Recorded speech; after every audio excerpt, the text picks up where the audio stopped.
Rakyat perlu kepastian, rakyat perlu kepercayaan, rakyat perlu keyakinan, rakyat perlu bukti, bukan janji. Ketidakhadiran Mas Ibas di dalam rapat Komisi 6 ya itu berpulang kepada beliau sendiri. Kalau bisa yang bersangkutan hadir di luar rapat Komisi 6 sehingga bisa lebih intens dan lebih direct memberikan masukan maupun kritik kepada pemerintah. Itu saja maksudnya. Kita ingin menjadi ketua partai suatu saat nanti. Tentu kita ingin menjadi ketua DPR suatu saat nanti. Tentu kita ingin menjadi presiden suatu saat nanti. Itu kan hal yang lumrah.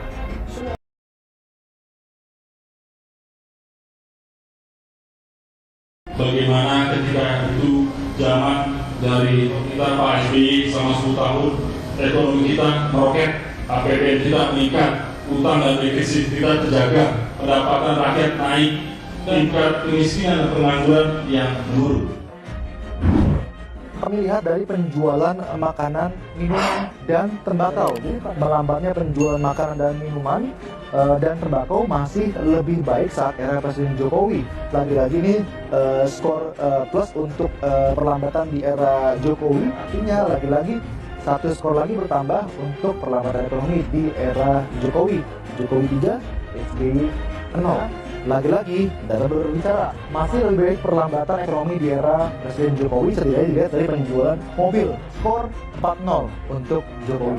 Satu poin tambahan lagi untuk Presiden Jokowi, jadi total skor 5-0, masih lebih baik perlambatan ekonomi di era Presiden Jokowi timbang perlambatan ekonomi di era SBY. Bisa ingetin nih sama keluarga besarnya Pak BY, anak-anaknya, mantu-mantunya, tolong jangan cerewet, tolong diam kalau nggak bisa melakukan apa-apa untuk masyarakat.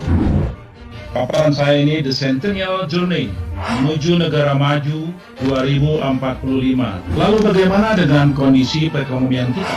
Saya mengambil studi PricewaterhouseCoopers. Mereka memprediksi pada tahun 2030 pendapatan GDP atau GDP mencapai 5,4 triliun US dollar, 5 kali lipat dibandingkan saat ini. APBN kita meningkat, utang dan defisit kita terjaga, pendapatan rakyat naik, dan lain-lainnya, to mention.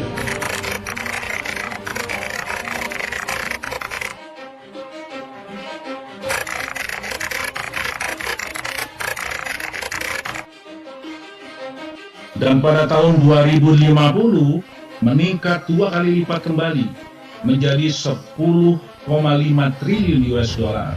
Pada saat itu kita sudah menjadi negara maju. Presiden Joko Widodo atau Jokowi memutuskan pembiayaan kereta cepat Jakarta-Bandung menggunakan anggaran pendapatan dan belanja negara atau APBN. Ketua fraksi Partai Demokrat DPR RI, Edi Baskoro Yudhoyono atau Ibas, mempertanyakan keputusan tersebut. Ibas menyarankan agar pembiayaan proyek kereta cepat Jakarta-Bandung sebaiknya dilakukan audit terlebih dahulu. Hal ini menurutnya penting agar tidak ada penyalahgunaan investasi hingga mengakibatkan pembengkakan dan memberatkan APBN. Fiskal negara tidak bisa terus-menerus terlalu banyak hanya untuk PMN. Harus juga dihitung kos dan benefitnya bagi BUMN. Semoga tidak semakin dalam. Jangan sampai besar pasak daripada tiang, agar dapat dicapai keseimbangan fiskal antar generasi, kata Ibas dalam keterangannya Senin, 11 Oktober 2021. Anggota Komisi 6 DPR RI Andre Rusyadi memberikan jawaban menohok kepada Edi Baskoro Yudhoyono atau Ibas yang mempertanyakan penggunaan APBN terhadap proyek kereta cepat Jakarta-Bandung. Andre menegaskan apa yang dipertanyakan Ibas itu sudah dijawab di rapat-rapat DPR. Mohon maaf, mungkin Mas Ibas kurang mengikuti perkembangan rapat di Komisi 6 DPR. Tapi soal audit proyek kereta cepat ini sudah saya suarakan berbulan-bulan lalu. Terakhir pada rapat Komisi 6 DPR dengan PT KAI pada 2 September 2021, kata Andre kepada wartawan Selasa 12 Oktober 2021. Andre menegaskan pemerintah sudah menjawab soal permintaan audit proyek kereta cepat itu. Menurutnya, pemerintah bahkan sudah menjabarkan rencana audit di Forum Group Discussion atau FGD. antara Komisi 6 DPR dan Kementerian BUMN pada Senin 11 Oktober 2021 tadi malam. Tadi malam di FGD, Pak Tiko, Wamen 2 BUMN, sudah menjawab pertanyaan saya soal audit. Pak Tiko menjawab, pemerintah meminta BPKP untuk melakukan audit. Diharapkan hasil audit sudah keluar di akhir Desember 2021 atau awal Januari 2022, tutur Andre menceritakan hasil FGD tadi malam. Andre mengatakan baik Komisi 6 DPR maupun pemerintah ingin proyek kereta cepat selesai. Pemerintah dan DPR tak ingin ada proyek mangkrak. Yang perlu dipahami, semangat kami ingin menyelesaikan proyek ini agar tidak mangkrak, agar tidak terjadi hambalang J2, ujar Andre. Andre juga merespons Ibas soal kemampuan negara melewati pandemi. Dia menilai upaya pemerintah menangani pandemi saat ini sudah sangat baik. Alhamdulillah, urusan penanganan COVID, pemerintah sudah on the track. Positivity rate Indonesia jauh menurun, lebih rendah dibanding negara-negara lain. Vaksinasi Indonesia juga termasuk yang tertinggi di dunia.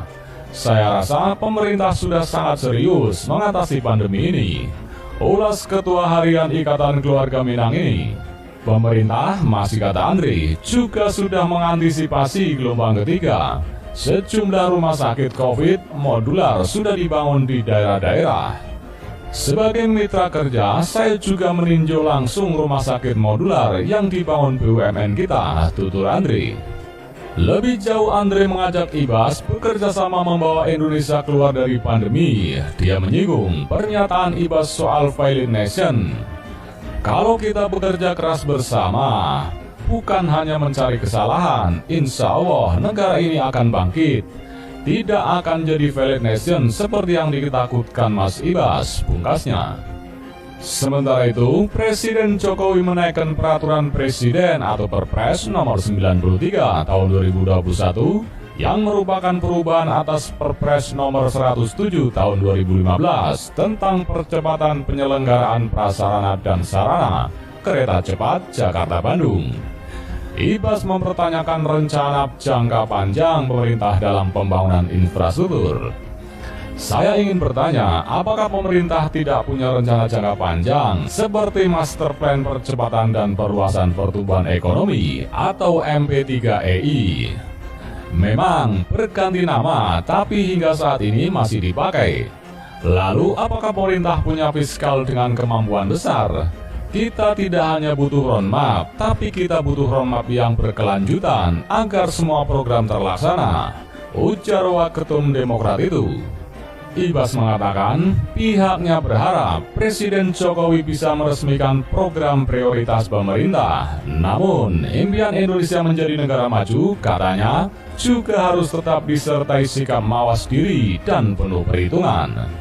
Kita juga ingin Presiden banyak gunting pita untuk resmikan program, khususnya program-program prioritas. Untuk kereta cepat juga harapannya akan cepat selesai. Walau terdapat banyak pro kontra terkait proyek ini, namun jika bisa cepat selesai, saya yakin masyarakat akan senang. Hanya saja dalam pelaksanaannya tetap perhatikan rencana jangka panjang. Dan jangan sampai muncul presiden-presiden pokoknya harus jadi. Pikirkan agar tidak ada yang dilanggar atau karena kurang perhitungan, imbuhnya. Bismillahirrahmanirrahim. Assalamualaikum warahmatullahi wabarakatuh. Siang hari ini saya melihat dan berkunjung untuk melihat progres perkembangan pengerjaan konstruksi kereta cepat Jakarta-Bandung. Bersama-sama saya, Pak Menko Marinvest, Bu Menteri Keuangan, dan juga Pak Menteri BUMN, dan juga didampingi oleh Duta Besar Tiongkok untuk Indonesia.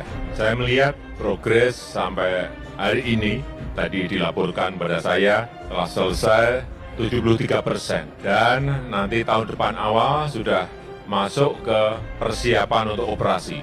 Dan diharapkan nanti di akhir tahun 2022, kereta cepat Jakarta-Bandung sudah bisa diuji cobakan. Dan tentu saja setelah uji coba langsung masuk ke operasional.